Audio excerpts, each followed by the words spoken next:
afin que tout le monde ait le temps d'arriver et on va pouvoir débuter. J'espère que c'est un sujet qui vous intéresse. Après, de toute façon, si vous vous êtes inscrit, je suppose que c'est quelque chose qui vous importe et que vous voulez en savoir plus.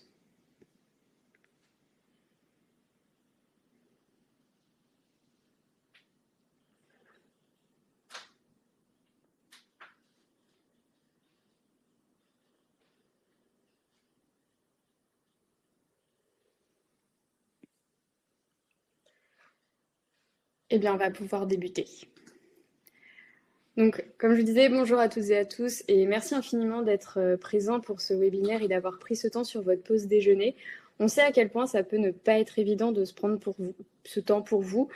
Quoique en ce moment, c'est les vacances scolaires, peut-être que ça aide, mais c'est important quand même de le faire pour vos projets scientifiques car vous en êtes les principaux acteurs.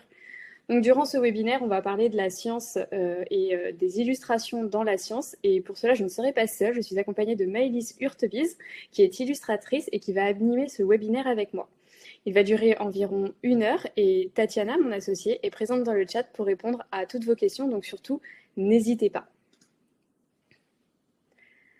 L'art de la science, l'art de rendre la science accessible. On va plonger du coup dans les défis de l'illustration en sciences. On va brosser un tableau des différentes idées reçues, des différents types d'illustrations qui existent, les contraintes liées à ceci, les différentes choses à respecter et à mettre en place pour mettre une bonne illustration dans votre science. Je vais commencer par me présenter. Je suis Aurélie Brousse, directrice générale de la société Cortex. J'ai un master en biologie et auparavant, j'étais ingénieure en biologie en laboratoire de recherche publique. Et je fais également partie d'une association de vulgarisation scientifique avec Tatiana. Je vais laisser Maëlys se présenter. Bonjour à tous. Donc moi, j'ai fait toute ma scolarité à l'université Paris-Saclay. Donc j'ai fait une licence et un master en biologie des plantes. Donc à la base, c'était pour aller dans la recherche. Euh, et, hum, et d'ailleurs, et ben voilà, ça m'a permis de faire beaucoup de stages en laboratoire. Et bah, c'est en faisant ces stages que j'ai remarqué qu'il y avait quand même très très peu d'aide et très peu d'accompagnement sur la communication dans les sciences. Sachant que moi, c'est quelque chose qui me touche beaucoup, j'adore ça, et que j'ai toujours dessiné, j'ai toujours adoré le dessin. Bah, des choses que je remarque.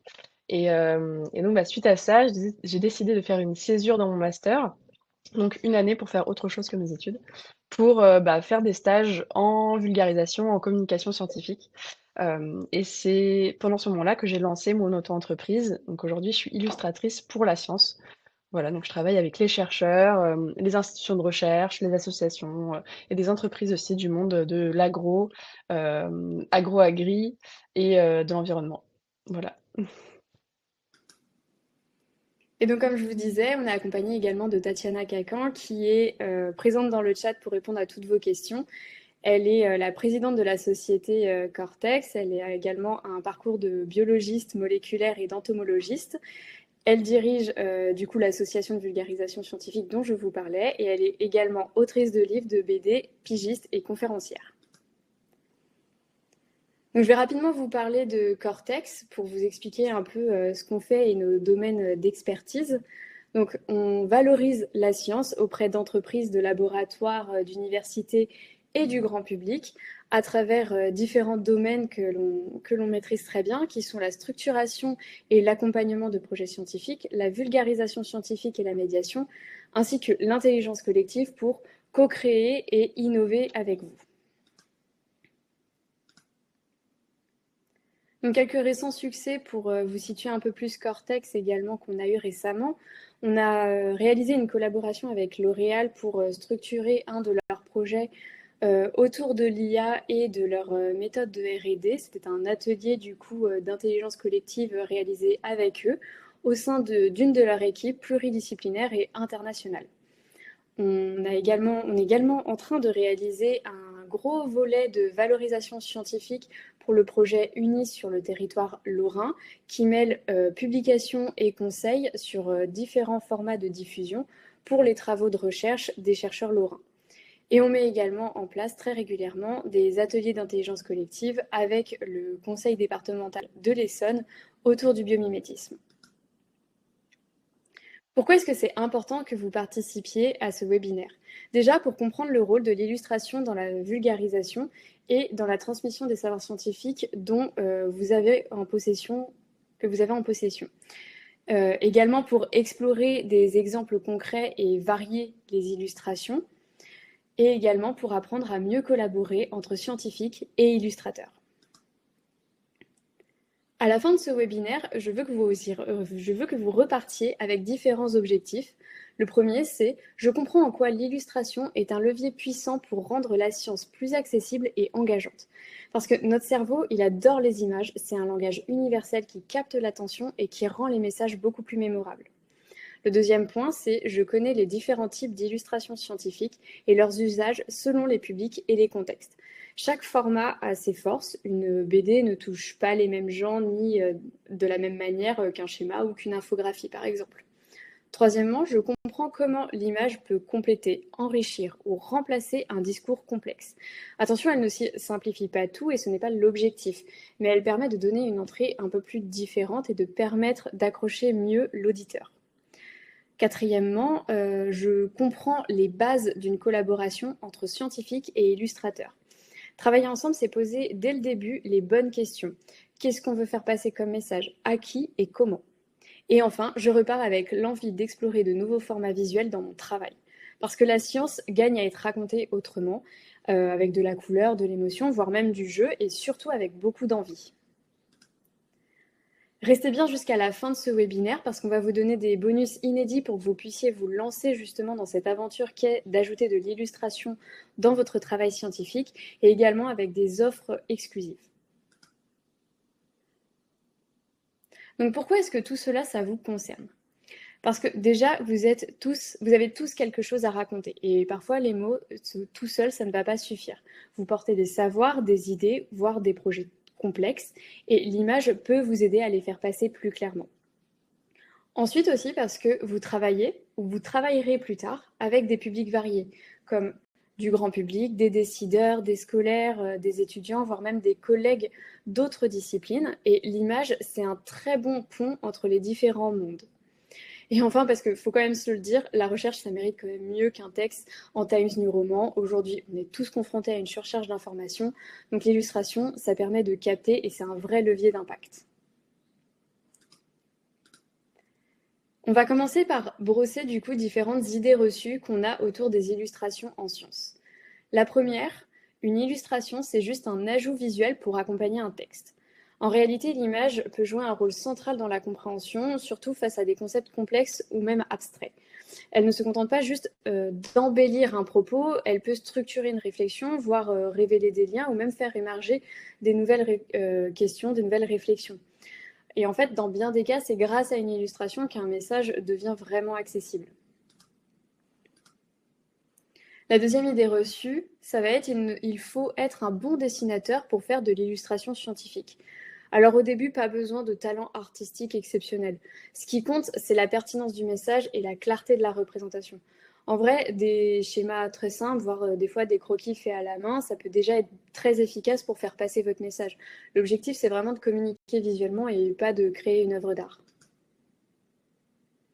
La troisième idée reçue, ça va être l'illustration, c'est pour vulgariser, pas pour les scientifiques entre eux. C'est plutôt faux. L'illustration, elle est précieuse aussi dans les échanges entre experts. Pour, par exemple, modéliser un système ou encore visualiser une hypothèse, voire des fois comparer même des options. Elle va faciliter le dialogue interdisciplinaire et elle va permettre parfois aussi de faire émerger des points de blocage ou des zones d'ombre qu'un texte seul ne pourra pas forcément révéler. La quatrième idée reçue, c'est les données parlent d'elles-mêmes, pas besoin d'images. C'est une idée reçue qui est quand même très répandue pour le coup. Mais même les meilleures données, elles ont besoin d'une mise en forme pour être mieux interprétées. Une bonne illustration peut rendre visible une tendance ou contextualiser une mesure, voire des fois faire ressortir même des contradictions. Sans un minimum de travail visuel, les données risquent de rester inaccessibles, voire mal comprises par le public que vous essayez de viser. Et enfin, c'est trop cher et trop long à mettre en place. Alors ça, des fois ça peut être vrai, mais la plupart du temps, il existe quand même des formes d'illustration qui sont légères et rapides à mettre en place, notamment avec des outils numériques et les collaborations avec les illustrateurs et illustratrices qui sont formées justement à la médiation scientifique vont vous faciliter ce travail. Et surtout, en fait, il faut penser que le temps gagné en clarté et en appropriation des messages, ou en qualité du dialogue même, ça vaut largement l'investissement fait initialement. Et ne vous inquiétez pas, on vous donnera à la fin des tips pour pouvoir vous lancer à moindre frais. Mais du coup, en quoi est-ce que toutes ces idées reçues, elles sont problématiques?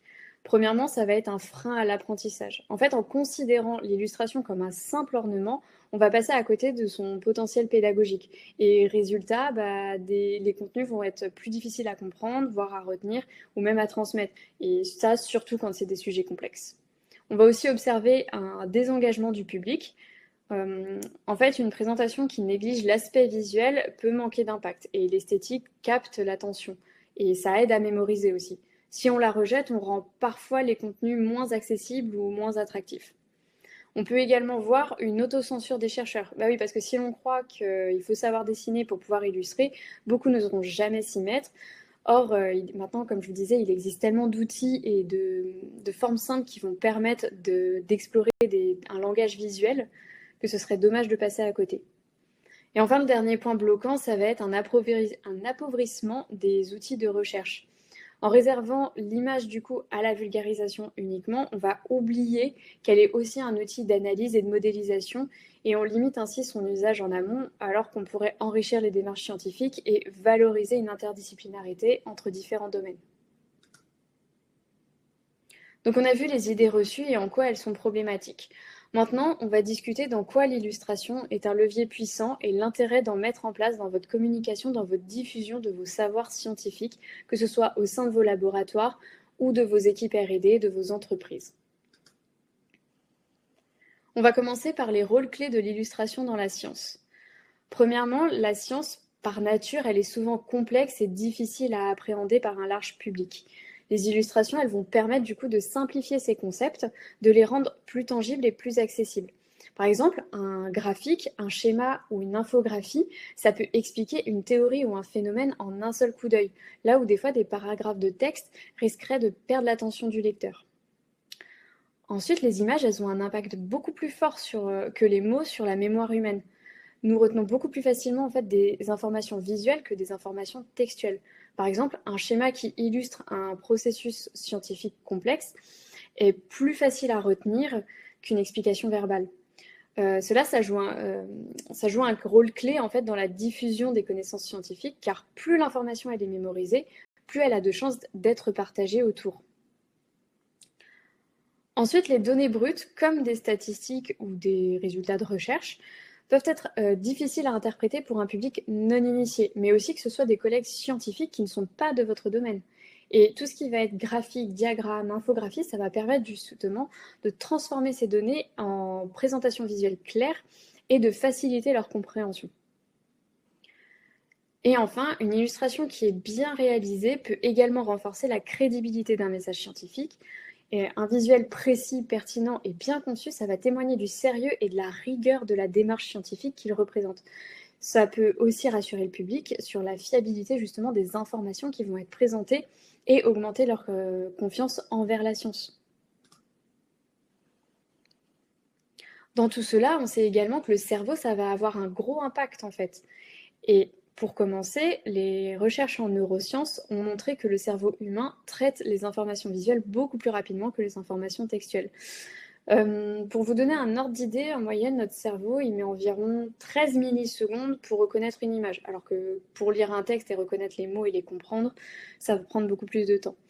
Ça signifie en fait qu'une illustration, elle peut transmettre un message presque instantanément, ce qui a quand même un atout majeur dans tout ce qui va être vulgarisation et valorisation de votre science. Ça explique aussi pourquoi les infographies, schémas et autres visuels sont des outils très puissants pour communiquer et diffuser. Ensuite, les images, elles ont aussi le pouvoir de stimuler des réponses émotionnelles dans le cerveau, ce qui peut augmenter l'attention et la motivation à comprendre. Les visuels frappants ou évocateurs vont capter beaucoup plus facilement l'attention du cerveau et sont souvent beaucoup plus efficaces qu'un texte tout seul. Ce qui est bien souvent, c'est d'ailleurs d'associer un texte avec une image pour que les gens puissent plus facilement se projeter. Et en fait, ça va permettre également à ce que des fois, des arguments pertinents et rationnels aient plus de poids et plus d'impact. Ensuite, le cerveau humain a une mémoire visuelle extrêmement puissante. Selon certaines études, nous sommes capables de retenir environ 80% de ce que nous voyons, contre seulement 20% de ce que nous lisons. C'est vraiment pas négligeable. Les images, en fait, elles aident à faire des traces mnémotechniques au sein du cerveau et ça permet en fait à l'information visuelle d'être mieux mémorisée et de revenir plus rapidement en fait lorsque l'on essaye de se souvenir de certaines choses. Du coup, pour la science, ça signifie que les concepts, même complexes, sont plus facilement retenus et plus facilement partagés au public. Et enfin, lorsqu'on essaie de comprendre des informations complexes, le cerveau peut être submergé par la quantité de données. On appelle ça en fait la charge cognitive. Les illustrations, ça vient alléger cette charge en présentant l'information de manière condensée et simplifiée. Par exemple, un schéma ou un diagramme de processus, ça va permettre de comprendre rapidement les relations entre différentes variables sans avoir à lire une longue explication. Un peu comme les notices IKEA. Imaginez une notice IKEA si elle était rédigée en texte. Là, ce serait vraiment compliqué pour le coup. Euh, Donc en soi, en fait, si vous regardez bien, en plus, je suis sûre qu'il y a plein d'entre vous qui, lorsque vous lisez un texte, vous allez justement dessiner un schéma à côté pour mieux comprendre et mieux visualiser ce que vous êtes en train de lire. Les illustrations, du coup, ça permet de synthétiser des idées complexes. C'est ce qu'on était en train de voir. Donc premièrement, en fait, on va réussir à passer du chaos à la clarté. Les concepts scientifiques, ils sont souvent composés de plusieurs couches d'informations. Il va y avoir processus, temporalité, relation de cause à effet, échelle d'espace ou de temps, etc. Et une illustration, ça va venir hiérarchiser visuellement en fait tous ces éléments. Par exemple, un schéma, ça va montrer les étapes d'un processus. Une carte mentale, ça va structurer les idées selon leur lien logique, etc. Ensuite, beaucoup de notions scientifiques sont abstraites. Par exemple, l'effet de serre, l'ADN, les flux énergétiques, les rétroactions climatiques.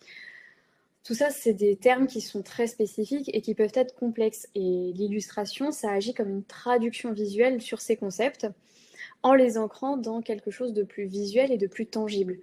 Par exemple, si je vous parle de la couche d'ozone et que je vous explique que c'est un gaz invisible qui retient la chaleur autour de la Terre, c'est assez difficile à représenter. Que si par contre on vient dessiner une couverture autour de la Terre, tout de suite l'illustration apporte beaucoup plus de simplicité à tout ça. Ensuite, on va avoir l'illustration ne se contente pas de rendre plus jolie ou de résumer, elle va carrément modéliser la chose. En fait, le but, c'est vraiment de différencier le fait que synthétiser, ce n'est pas simplifier à l'extrême. Elle donne une vue d'ensemble sans effacer la complexité, et c'est une synthèse intelligente, pas une simplification naïve. Elle va permettre au cerveau de voir justement le système dans son ensemble sans se perdre dans les détails. Et enfin, dans des projets mêlant plusieurs disciplines ou des publics variés, comme des scientifiques, des techniciens, des ingénieurs, l'illustration, elle agit comme une langue commune, elle synthétise une idée complexe au-delà des mots, des jargons, voire des barrières culturelles. En fait, elle devient un outil carrément de médiation et de co-construction. Donc, je vais vous donner quelques exemples concrets pour mieux vous situer. Par exemple, lors de la fête de la science, notamment celle de 2024, il y a souvent en fait quelque chose qui s'appelle Science en bulle qui est réalisé. C'est une exposition itinérante qui présente du coup les travaux de jeunes chercheurs sous forme de planches de BD. Et par exemple, l'édition 2024, c'était sur le thème de l'eau dans tous ses états. Et du coup, ça permet une narration graphique et une vulgarisation scientifique des travaux de ces jeunes chercheurs.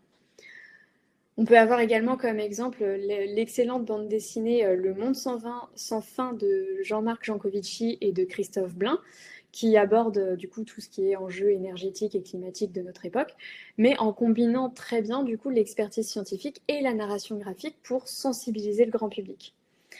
Un autre exemple que je peux vous donner, c'est nous-mêmes au sein de Cortex, on réalise du coup pas mal d'ateliers, notamment un atelier du biomimétisme, et c'est autour d'un jeu de cartes qu'on a créé. Et ce jeu de cartes, en fait, sont illustrés justement pour rendre les informations données sur ces cartes plus attractives et du coup aussi plus compréhensibles. L'illustration scientifique, en fait, ça n'a pas qu'un rôle esthétique. Chaque type de visuel sert à un objectif spécifique selon le message à faire passer, le public que l'on souhaite toucher et le canal de diffusion sur lequel on souhaite diffuser nos illustrations et notre savoir. Donc on va commencer par les différents types d'illustrations, les différents types d'illustrations, montrer qu'il y a une diversité en fait justement de ces types d'illustrations. Parce qu'un seul visuel ne peut pas tout faire, en fait, chaque illustration va avoir ses forces et aussi ses limites. Un schéma, ça va être parfait pour expliquer un mécanisme, mais il sera peu engageant émotionnellement. Au contraire d'une image poétique qui va très vite attirer l'œil, mais par contre qui ne va pas forcément structurer le contenu comme on voudrait. C'est cette diversité justement qui va permettre de combiner ses forces selon les messages, le canal ou le public, comme on disait. Faut aussi prendre en compte que chaque public ne va pas lire l'image de la même manière que chacun. Un décideur, il va attendre une synthèse plutôt visuelle, quand un collégien, il va avoir besoin de se projeter, alors qu'un scientifique, lui, il veut des repères vraiment précis. Et le même contenu scientifique doit parfois être représenté de manière très différente pour pouvoir toucher différentes cibles. En fait, avoir plusieurs types d'illustrations, ça va permettre donc justement d'adapter la forme au destinataire sans trahir le fond. Avoir différents types d'illustrations, ça va aussi ouvrir les portes de la créativité. Justement, la variété de ces formats, ça va pousser les communicants et les chercheurs à penser différemment leur message. Par exemple, si on racontait ce projet comme une BD, si on résumait ce rapport en infographie, si on utilisait telle image pour attirer la curiosité. C'est justement cette diversité visuelle qui va stimuler l'innovation en médiation et qui va inviter justement à explorer et à expérimenter. Et enfin, ça va vraiment permettre la complémentarité. On peut associer différents types d'illustrations pour une même production. Une BD pour accrocher, un schéma pour expliquer, une infographie pour synthétiser. En fait, c'est cette hybridation qui va être très puissante et qui va permettre du coup au public de se faire guider tout au long de sa compréhension. Mais du coup, où est-ce qu'on peut utiliser ces illustrations? Eh bien, en soi, on peut les utiliser un peu partout. On peut les utiliser dans un laboratoire ou un institut de recherche pour, par exemple, vulgariser ses travaux, dans des publications internes ou des rapports d'activité pour les rendre plus visuels, dans de la communication externe, sur les réseaux sociaux, des plaquettes, etc. Pour postuler aussi à des appels à projets ou à des prix, parce que ça peut aider justement le dossier à être plus clair et plus attractif, dans les présentations scientifiques, au cours de séminaires ou de congrès. On va aussi en retrouver, ça va aussi être utile du coup en entreprise, notamment dans tous les secteurs de R&D, tech, agro, santé, notamment pour expliquer un process technique ou un produit innovant, soit auprès de ses partenaires, de ses clients, de ses collaborateurs, au sein de la communication interne, pour des supports de sensibilisation sur l'environnement, le développement durable, etc. Et aussi, par exemple, dans des présentations stratégiques. On va également le retrouver beaucoup dans le monde de l'éducation et de la formation, avec des manuels et des cours, des jeux pédagogiques, des posters scientifiques ou des fresques.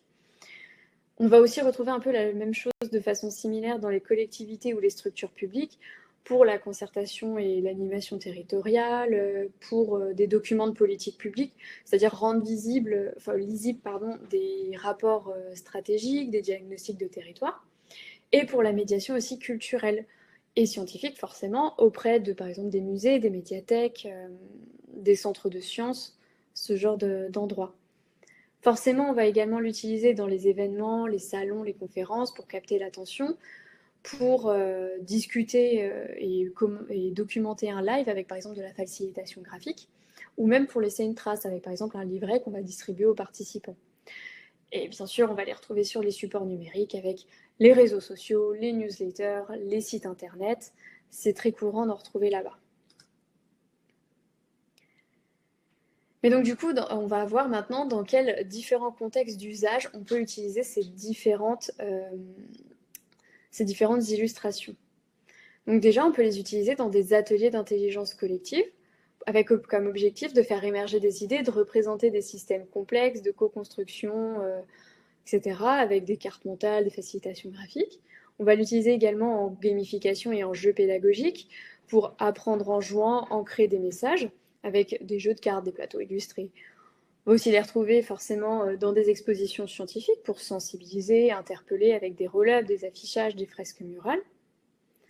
On va aussi en avoir dans les formations et accompagnements pour transmettre des outils et structurer des idées. On va aussi en avoir dans les communications événementielles pour donner une identité forte à un événement et capter l'attention. Et aussi des fois teaser l'événement. Et forcément, comme on le disait tout à l'heure, dans les supports numériques pour explorer, interagir, approfondir, tout ce genre de choses. Donc, je vais vous donner quelques exemples d'illustrations que l'on retrouve assez couramment et qui sont plutôt utilisées. Donc on va avoir la bande dessinée qui va par exemple être utilisée pour raconter une découverte, faire ressentir un enjeu ou suivre même un personnage scientifique avec une bande dessinée sur le climat, un carnet de bord de recherche d'un chercheur par exemple qui aura fait une expédition en mer sur un sujet particulier. On va l'utiliser dans le contexte de la médiation grand public, des expositions sur des sites internet et les réseaux sociaux, et auprès de publics type scolaire, grand public, etc. Nous, chez Cortex, c'est quelque chose qu'on a l'habitude de faire, de travailler avec des auteurs et des autrices qui sont capables justement de mixer cette rigueur scientifique et cette narration engageante et de faire le lien aussi avec les illustrateurs qui vont aller illustrer ces bandes dessinées. Et là, en illustration, vous avez une bande dessinée qui est écrite par Tatiana Kakan, qui va sortir à la rentrée prochaine aux éditions Nestlé et de la Chaux avec l'illustrateur Note, si jamais ça vous intéresse.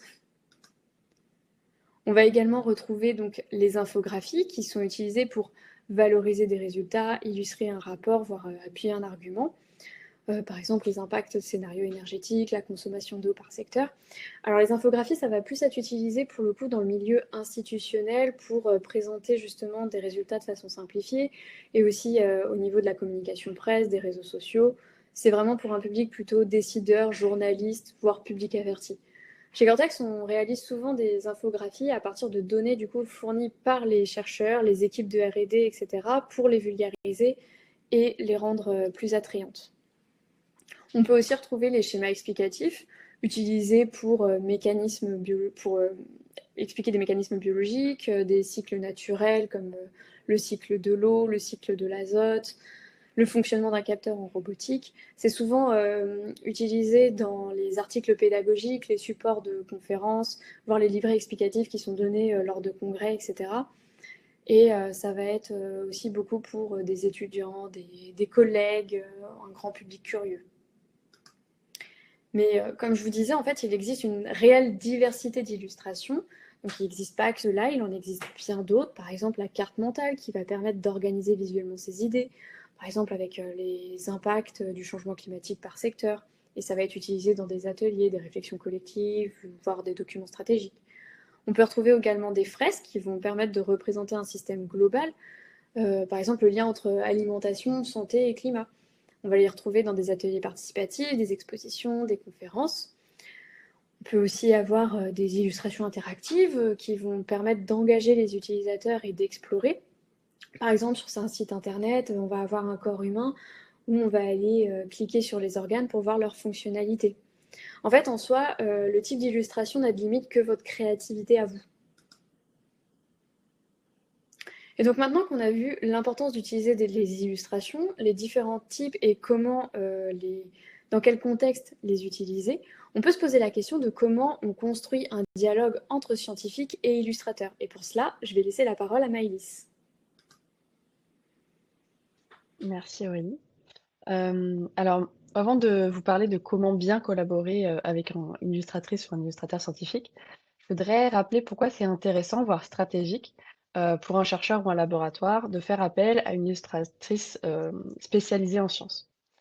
Euh, Déjà, donc une illustration scientifique bien conçue, c'est pas juste une belle image, c'est aussi un outil de transmission, de valorisation et parfois aussi de médiation. En tant qu'illustratrice spécialisée dans la recherche, mon rôle, c'est de traduire visuellement votre science, sans la simplifier à l'excès, en respectant votre rigueur et vos objectifs.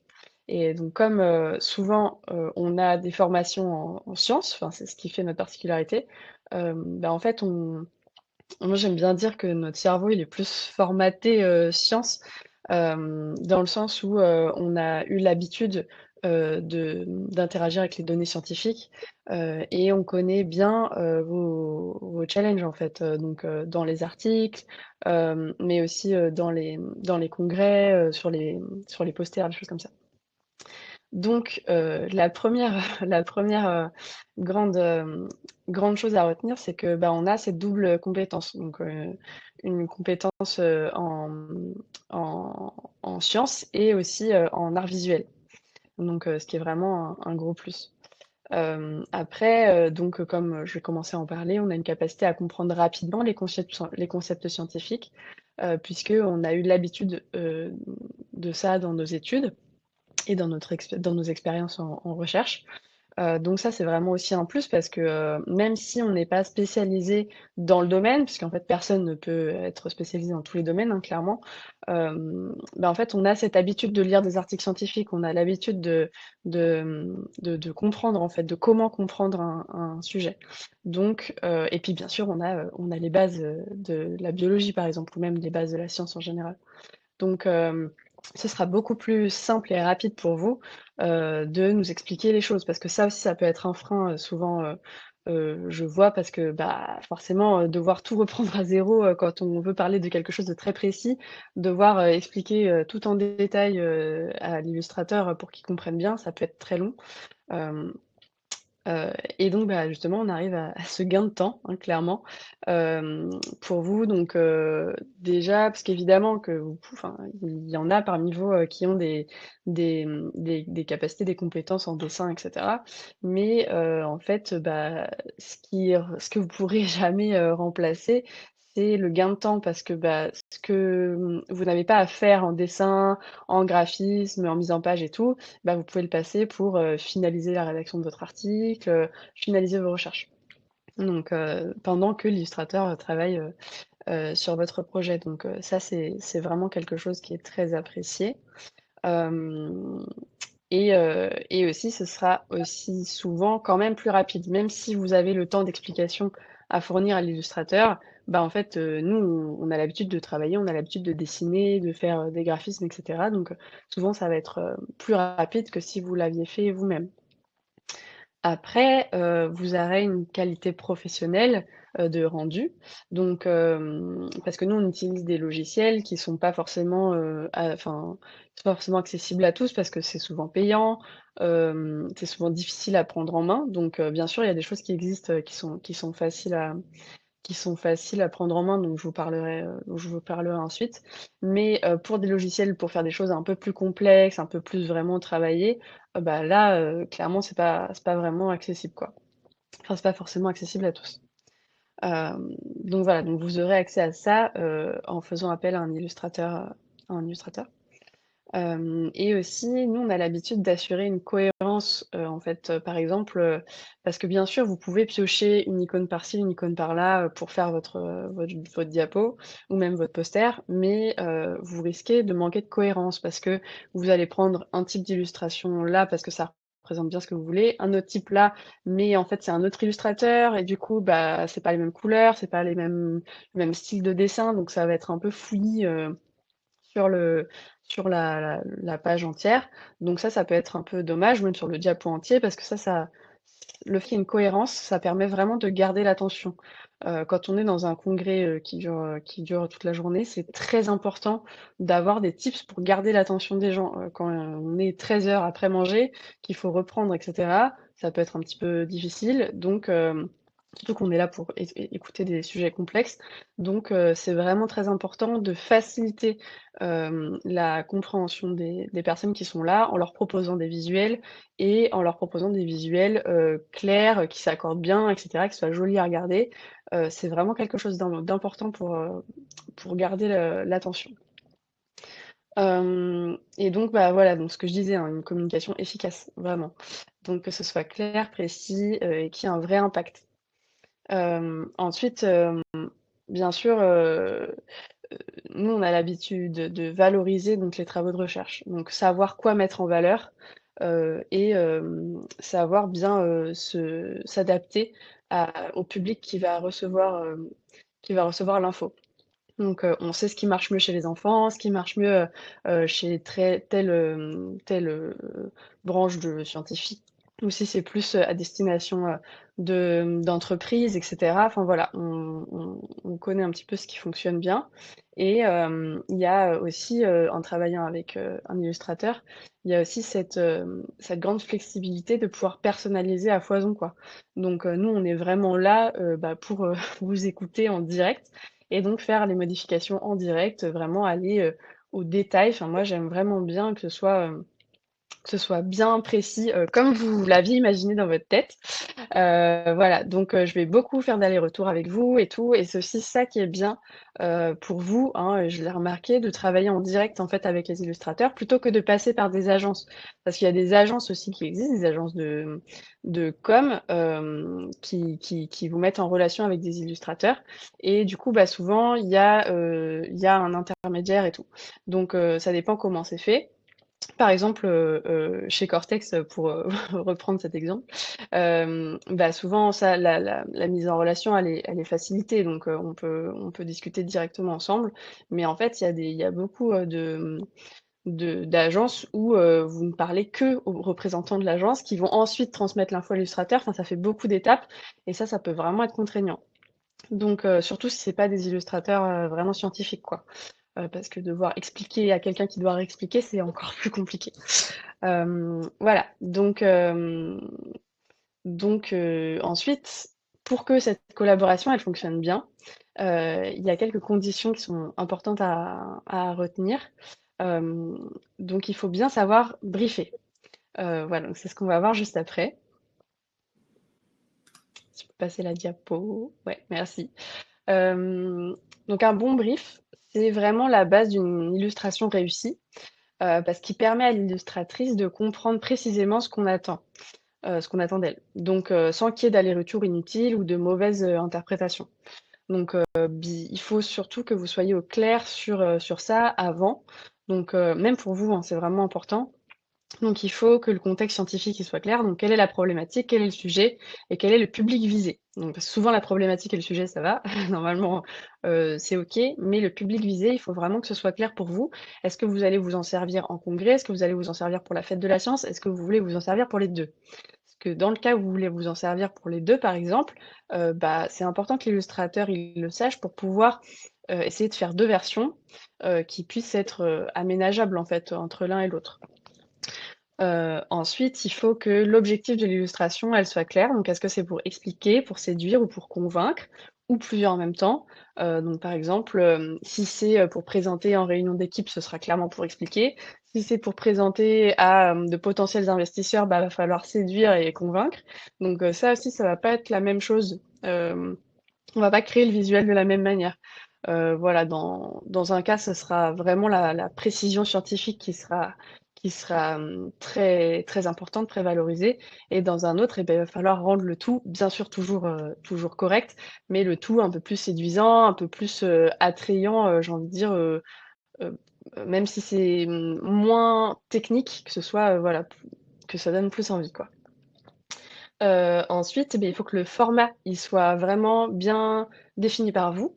Donc, parce qu'il y a des contraintes techniques. Par exemple, si c'est pour, mettre dans un article qui sera sur le web ou si c'est pour en faire une bâche de 3 mètres, vraiment dès le début, il faut que l'illustrateur, il le sache, pour pouvoir savoir, bah, en fait, sur quel support il va travailler. Parce que si je commence à faire une petite illustration sur un peu de pixels, bah, je vais pas pouvoir l'agrandir.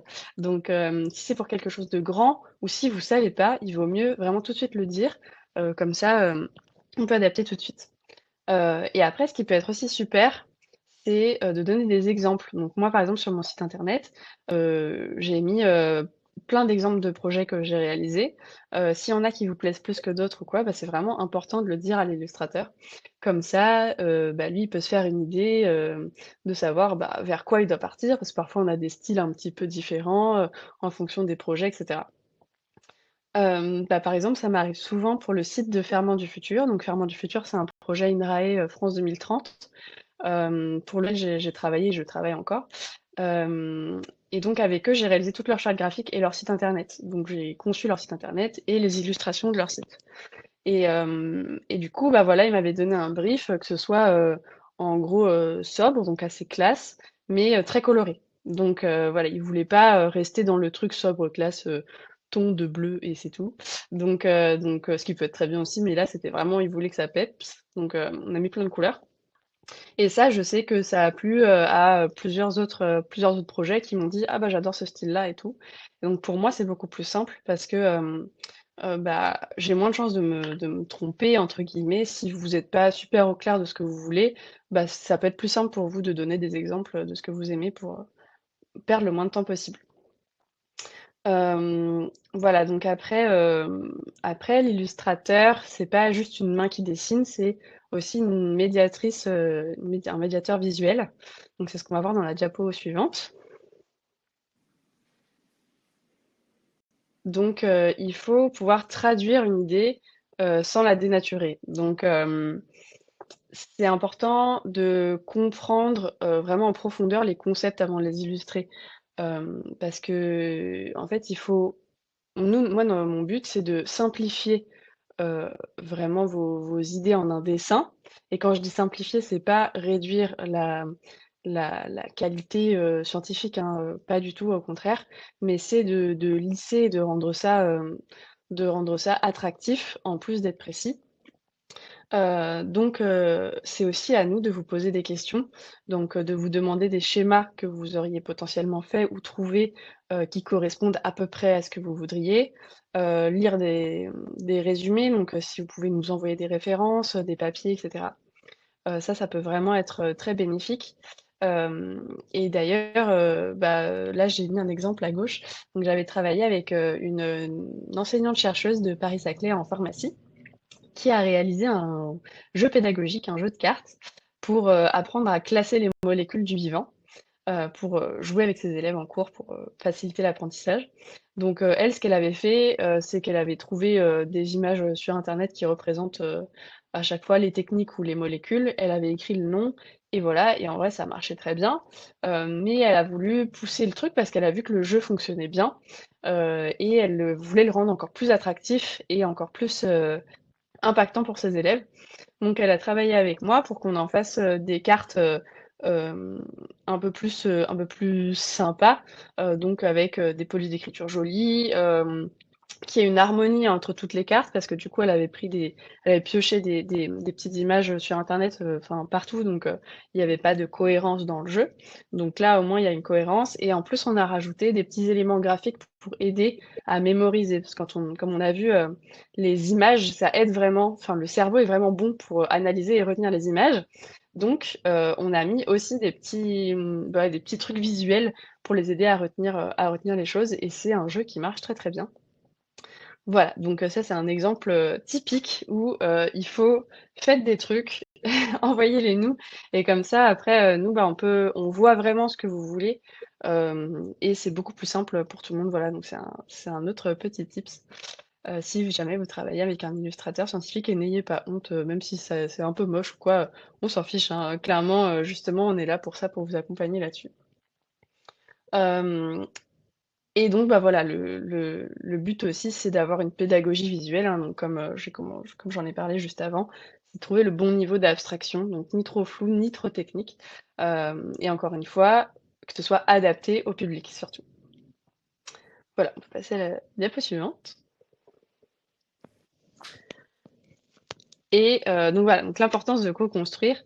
Hem L'importance, enfin la co-construction, hem, ça va permettre vraiment plusieurs choses. Plutôt que vous le fassiez, enfin vous pouvez bien sûr le faire vous-même, hein. On va voir un petit peu après, comment vous pouvez faire, à votre échelle. Mais ce qui est bien, en plus, du fait d'avoir un rendu, plus technique, de gagner du temps, enfin voilà, ce qui est bien en plus de travailler avec quelqu'un d'autre, c'est, la possibilité de la co-construction. Donc, déjà d'avoir quelqu'un d'extérieur au projet, ça va vraiment, permettre, de prendre du recul parce que l'illustrateur, il va vous poser des questions, auxquelles parfois vous auriez pas pensé parce que, bah, vous êtes le nez dans le guidon et c'est parfait, hein, mais pour illustrer, souvent, ça peut être un peu dur, même pour expliquer à un public, qui est averti ou non, parce que quand vous allez en congrès, tout le monde n'est pas spécialiste, du gène, précis sur lequel vous travaillez. C'est le but aussi, hein, c'est de partager des choses aux gens qui sont pas, forcément ultra spécialisés. Donc c'est vraiment important de savoir prendre ce recul-là, pour, bien illustrer et donc bah, avoir quelqu'un d'extérieur, c'est parfait parce que lui, il est pas du tout spécialiste donc il pourra pas se faire, induire en erreur, quoi.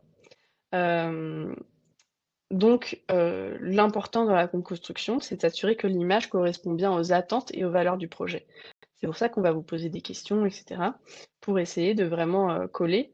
Là, j'ai mis un exemple d'un jeu pédagogique que j'ai réalisé avec des professeurs de mon master en biologie végétale, hem, enfin biologie animale végétale. Moi, j'étais dans la partie végétale, enfin bref. En fait, elle voulait faire un Trivial Poursuite, heu il se trouve que donc qu'elles avaient pris à la base un plateau de Trivial Poursuite, classique et donc même si on peut utiliser, le mécanisme du jeu du Trivial Poursuite parce que on peut pas breveter un mécanisme de jeu, enfin bref.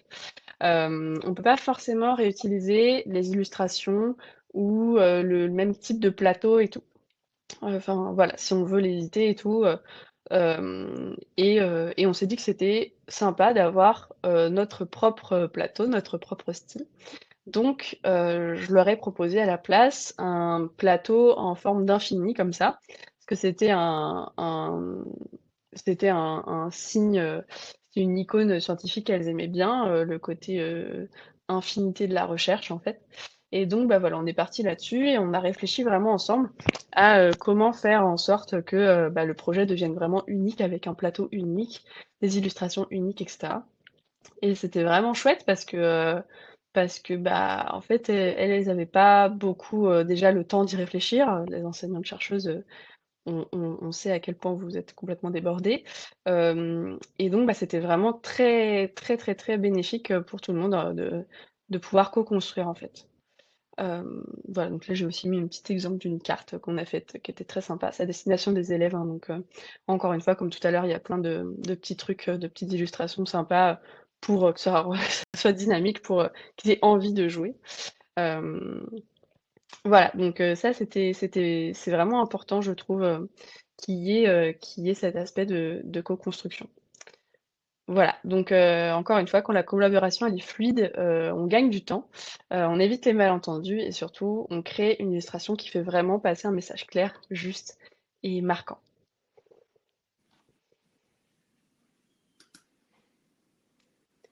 Et du coup, maintenant, afin de remplir complètement en fait le rôle de ce webinaire, on va vous donner du coup des conseils pratiques pour que vous puissiez vous lancer dans cette aventure qui est d'illustrer vos différents travaux de recherche, de R&D et d'innovation.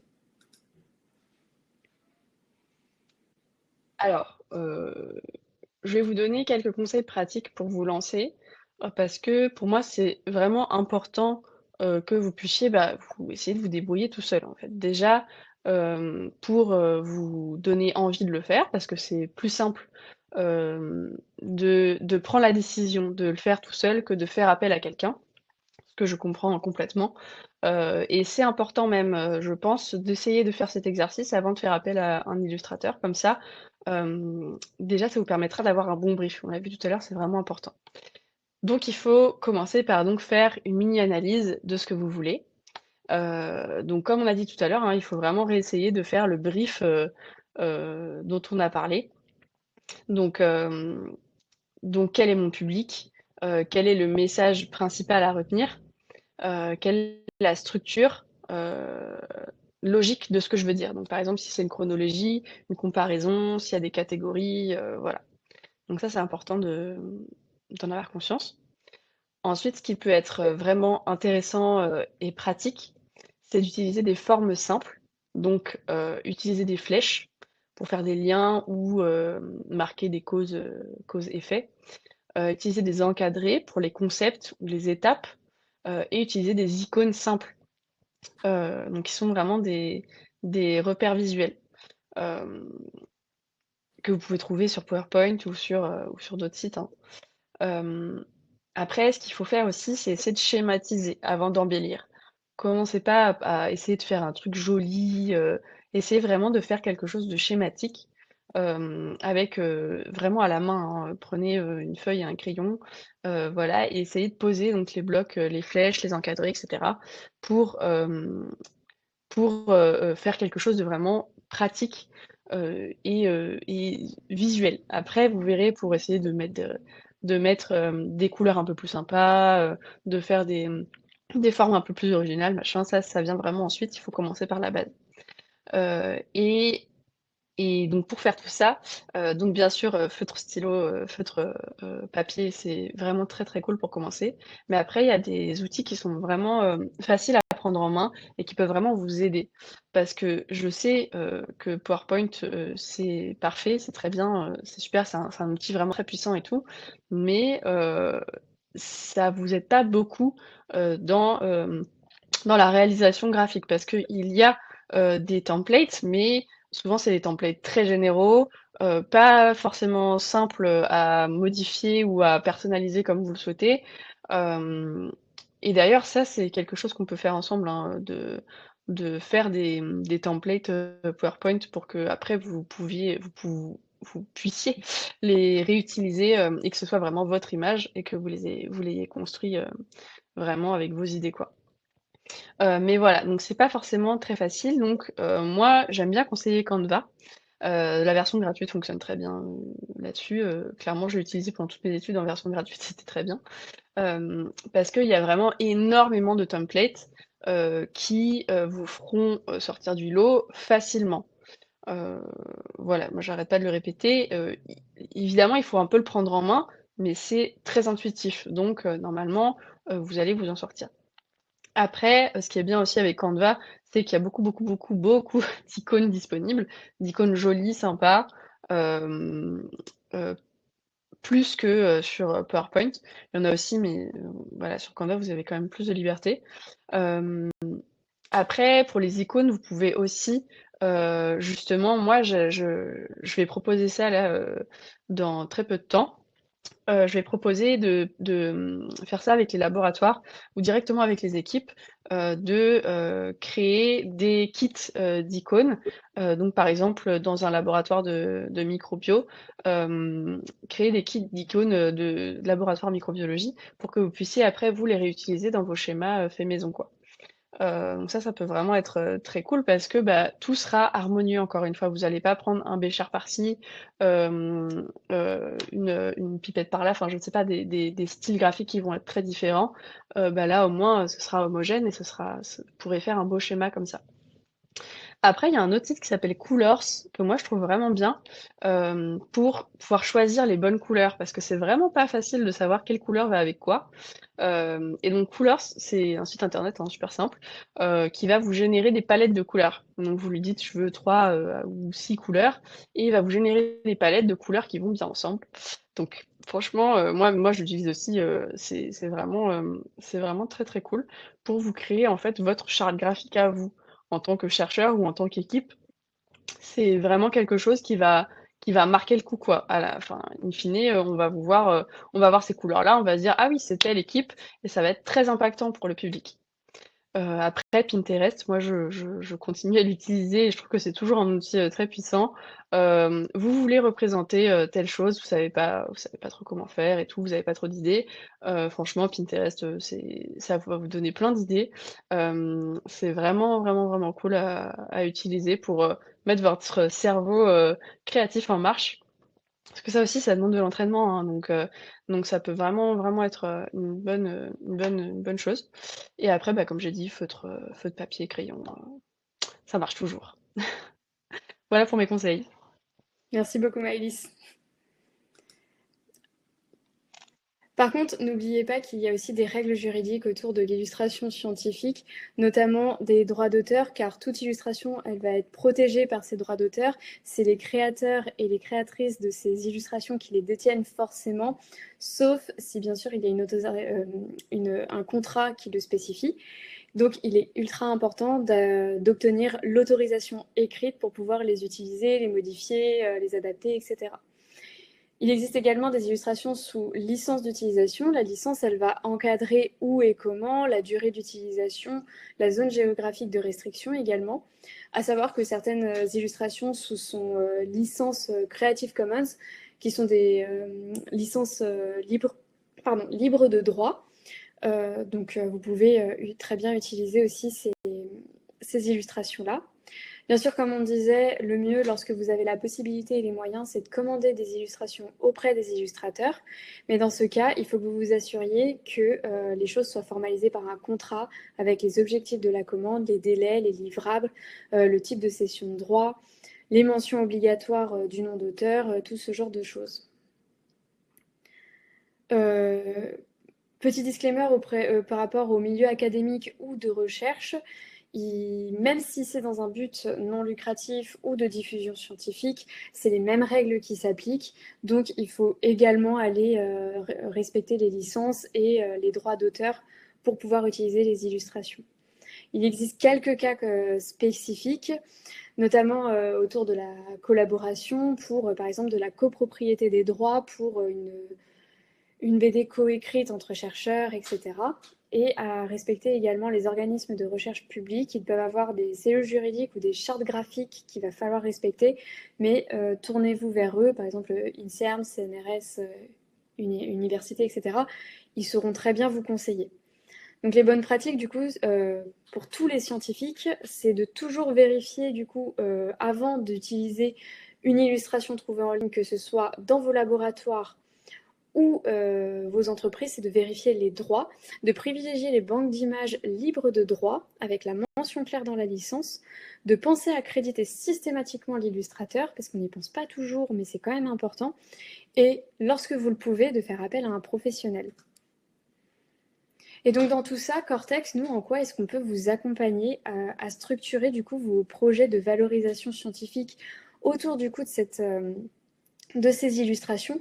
Donc comme disait Maëlys, nous notre objectif c'est pas de supplanter à la place de l'illustrateur et de faire le canal n'est pas fermé en fait. Ce que je veux dire c'est qu'on peut totalement faire des réunions justement avec illustrateurs et les chercheurs, les scientifiques, les équipes de R&D pour dialoguer et discuter de tout ce que vous avez besoin. C'est de co-construire justement votre projet tous ensemble. On va clarifier les messages avec vous, en fait, justement, en aidant les chercheurs et les laboratoires à poser leurs bonnes intentions, à savoir vers quoi ils veulent se tourner, vers qui et dans quel but. On va également les aider à choisir le bon type d'illustration, en fait, s'ils ont plus envie de schémas explicatifs, de bandes dessinées, d'infographies. Enfin, je ne vous refais pas le topo, mais vous avez compris. Et notre force, en fait, ça va vraiment être du coup d'adapter ce style graphique et narratif pour que ça corresponde justement au public qui est visé. Et pour ça, on va aussi pouvoir vous guider vers les bons créatifs parce que, comme on disait, on a un réseau de créateurs dont Maëlys fait partie et on va vous sélectionner et vous présenter des profils qui correspondront en fait au style de dessin que vous appréciez et au style de rendu dont vous avez besoin. Parce que c'est pareil, tout illustrateur ne fait pas forcément des infographies et tout illustrateur ne fait pas forcément de la bande dessinée. Donc le but, c'est aussi de discuter de ça.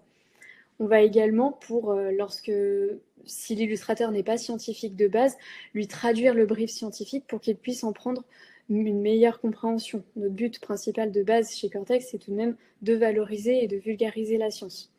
On va aussi du coup faciliter cette collaboration science-création en jouant du coup un peu des fois cette interface fluide, mais comme je vous disais, pas de façon fermée. Il existe, comme disait Maëlys, des agences où les chercheurs ne rencontreront jamais leur illustrateur. Nous, c'est pas notre cas, on ne fonctionne pas comme ça, ce n'est pas ce qu'on veut.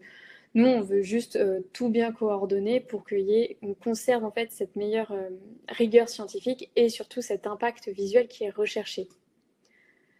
Et donc du coup, pour vous lancer dans ces premiers pas vers du coup cette valorisation en image, on vous propose un entretien personnalisé gratuit pour imaginer justement comment est-ce que l'image va pouvoir renforcer vos projets et votre valorisation scientifique.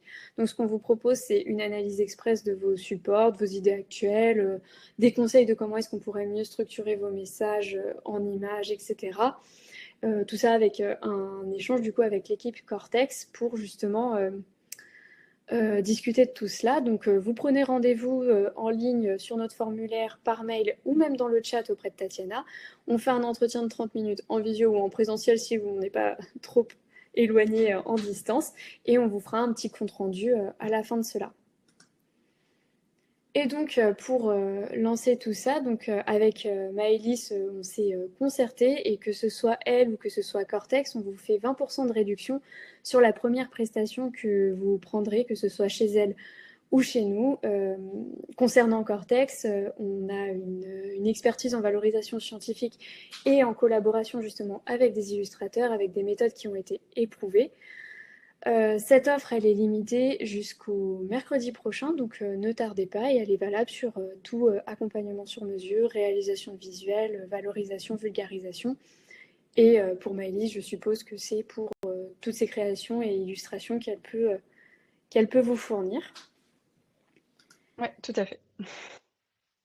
Du coup, à la fin de ce webinaire, vous recevrez le replay du webinaire et je vous invite à planifier du coup une session, que ce soit avec nous ou avec elle.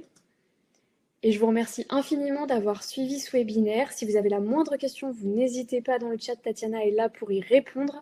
Si vous avez un projet dont vous souhaitez nous faire part, vous n'hésitez pas à nous contacter par mail. Et n'oubliez pas, ces webinaires sont un rendez-vous récurrent. On se retrouve fin juin pour le prochain. Merci à tous. Merci infiniment.